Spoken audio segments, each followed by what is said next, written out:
สมาคมการเงินจุลภาคและธนาคารแห่งสาธารณรัฐประชาธิปไตยประชาชนลาว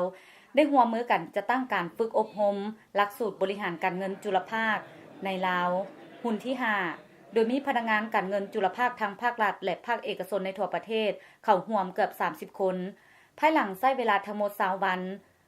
ในนั้นก็ได้มีพิธีมอบรับใบยั่งยืนให้ผู้สำเร็จการฝึกอบรมอย่างเป็นทางการโดยการให้เกียรติเข้าร่วมของท่านอาคมประเสริฐหัวหน้ากรมคุ้มครองสถาบันการเงินธนาคารแห่งสาธารณรัฐประชาธิปไตยประชาชนลาวท่านสมจิตบุญเลื่อมประธานสภาบริหารสมาคมการเงินจุลภาคมีอำนวยการครูฝึกและนักฝึกอบรมเข้าร่วมท่านนางประมวลเพชรธานีผู้อำนวยการสมาคมการเงินจุลภาคได้กล่าวว่าหลักสูตรบริหารการเงินจุลภาคในสาธารณรัฐประชาธิปไตยประชาชนลาว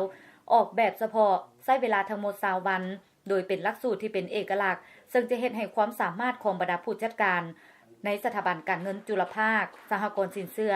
และเงินฝากประหยัด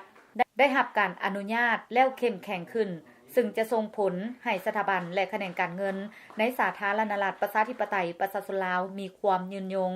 จุดประสงค์สำคัญแม่นเฮ็ดให้สถาบันการเงินจุลภาคในสาธารณรัฐประชาธิปไตยประชาชนลาวมีความเข้มแข็งในการบริหารและหันจากการฝึกอบรมที่กระจายกระจายมาสู่การรวมศูนย์แบบครบวงจรในหัวข้อต่างๆแนะใจให้นักฝึกอบรมถอดถอนบทเรียน